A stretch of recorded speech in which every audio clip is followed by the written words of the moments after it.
चमत्कार को मैं नमस्कार नहीं करता, ये सत्य है। ये तो मैंने अपने शिष्य धीरेन्द्र शास्त्री को भी कहा, बेटा पढ़ो लिखो। मैंने प्रेमानंद जी के लिए कोई भी अभद्र टिप्पणी नहीं की है। नमस्कार, आप देख रहे हैं डेली 24 भारत। आपके साथ मैं हूं विदुषी मिश्रा। जरा सोचिए, अगर संत समाज में भी बयानबाजी और तकरार शुरू हो जाए तो भक्तों का क्या हाल होगा। ठीक वैसा ही नजारा इस वक्त देखने को मिल रहा है, जहां जगत गुरु रामभद्राचार्य और प्रेमानंद जी महाराज को लेकर सोशल मीडिया पर खूब हलचल मची हुई है। असल में कहानी ये है कि हाल ही में एक पॉडकास्ट में रामभद्राचार्य ने प्रेमानंद महाराज के बारे में कुछ बातें कही थी। उन्होंने अपना बालक बताया प्रेमानंद को और ये भी कह दिया कि वो संस्कृत के एक श्लोक का मतलब तक नहीं बता पाएंगे। बस फिर क्या था, ये बयान भक्तों को बिल्कुल अच्छा नहीं लगा और सोशल मीडिया पर लोगों ने कहना शुरू कर दिया कि बाबा जी की बातों में ईर्ष्या झलक रही है। किसी ने कहा ये अहंकार है, किसी ने लिखा ये अपमान है। अब जरा सोचिए, जब भक्त नाराज हो और इंटरनेट पर गुस्सा उतर रहा हो तो बाबा जी को माफी तो मांगनी थी और सफाई भी देनी पड़ी थी। श्री आज सनातन धर्म पर चारों ओर से आक्रमण हो रहे हैं।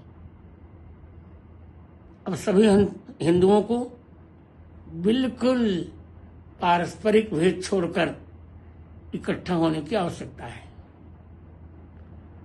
हमने 550 वर्ष की लड़ाई जीती, श्री राम मंदिर हमें मिल गया।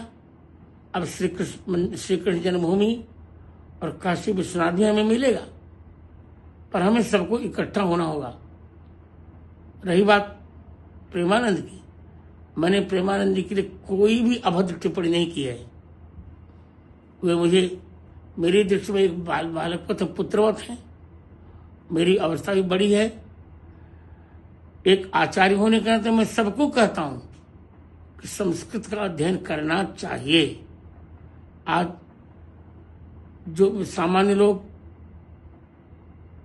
चोला पहन करके वक्तव्य दे रहे हैं, जिनको एक अक्षर आता जाता नहीं, मैंने तो अपने उत्तराधिकारी रामचंद्र दास को भी कहा है कि बेटे संस्कृत पढ़ना चाहिए।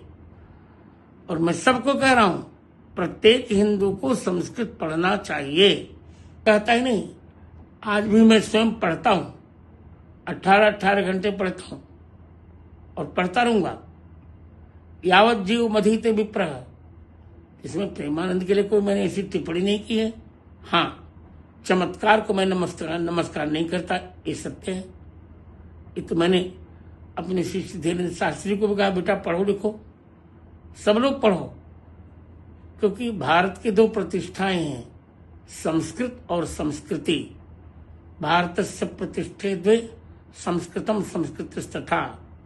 भारतीय संस्कृति को जानने के लिए संस्कृत का पढ़ना नितांत आवश्यक है। मैं किसी के लिए कुछ भी नहीं कह रहा हूं। सभी संत मेरे लिए स्नेहभाजन हैं और स्नेहभाजन रहेंगे। विधर्मी शक्तियां सनातन धर्म को निर्बल बनाने के लिए तोड़ मरोड़ कर पेश करती हैं, संतों में भेद डालती हैं। अभी सब संतों को एक हो जाना चाहिए, एक होकर हिंदू धर्म की रक्षा में तत्पर हो जाना चाहिए। मेरा ये तो कहूंगा ही, और मैं प्रत्येक संत से कह रहा हूं, यहां तक कि प्रत्येक हिंदू से कह रहा हूं कि भारतीय संस्कृति को समझने के लिए संस्कृत पढ़ना चाहिए। स्वाध्यायान मां प्रमदः। इसलिए ये जो मेरे लिए भ्रम फैलाया जा रहा है, ये गलत है। मैंने प्रेमानंद या किसी संत के प्रति कोई भी गलत टिप्पणी नहीं की है, और करूंगा। अब जब भी प्रेमानंद जी मुझे मिलने आएंगे, मैं निश्चित आशीर्वाद दूंगा। तो उनको हृदय से लगाऊंगा।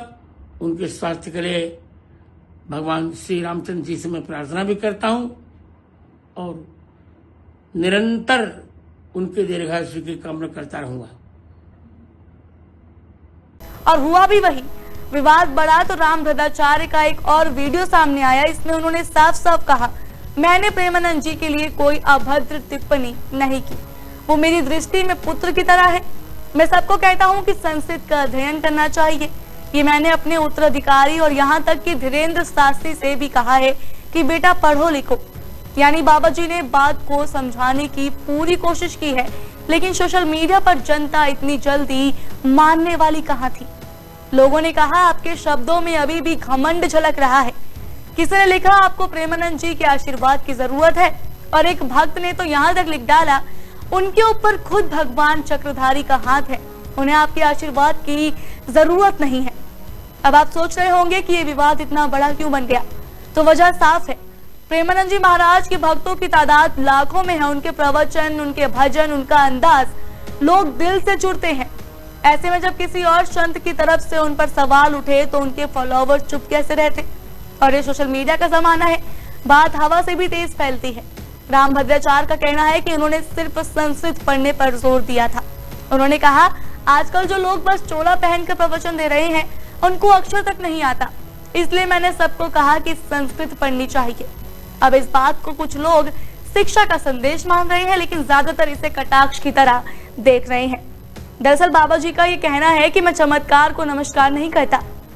उन्होंने अपने शिष्य धीरेन्द्र शास्त्री का नाम लेकर कहा कि मैंने उनसे भी कहा कि बेटा पढ़ो लिखो। इस बयान ने भक्तों के बीच एक और बहस छेड़ दी है।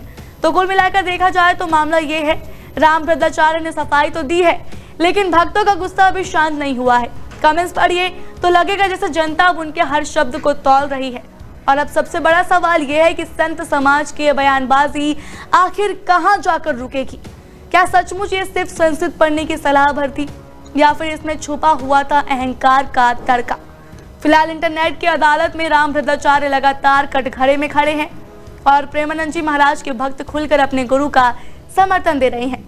आखिर में यही कहा जा सकता है कि जब बात श्रद्धा पर आती है तो जरा सी टिप्पणी भी तूफान खड़ा कर देती है, और संतों के बीच ये खींचतान भक्तों को उतना ही बेचैन कर रही है जितना कोई और विवाद नहीं कर सकता। बाकी आपको क्या लगता है कमेंट बॉक्स में जरूर बताएं। आपसे फिर मिलेंगे ऐसी और वीडियो के साथ, तब तक देखते रहिए डेली 24 भारत।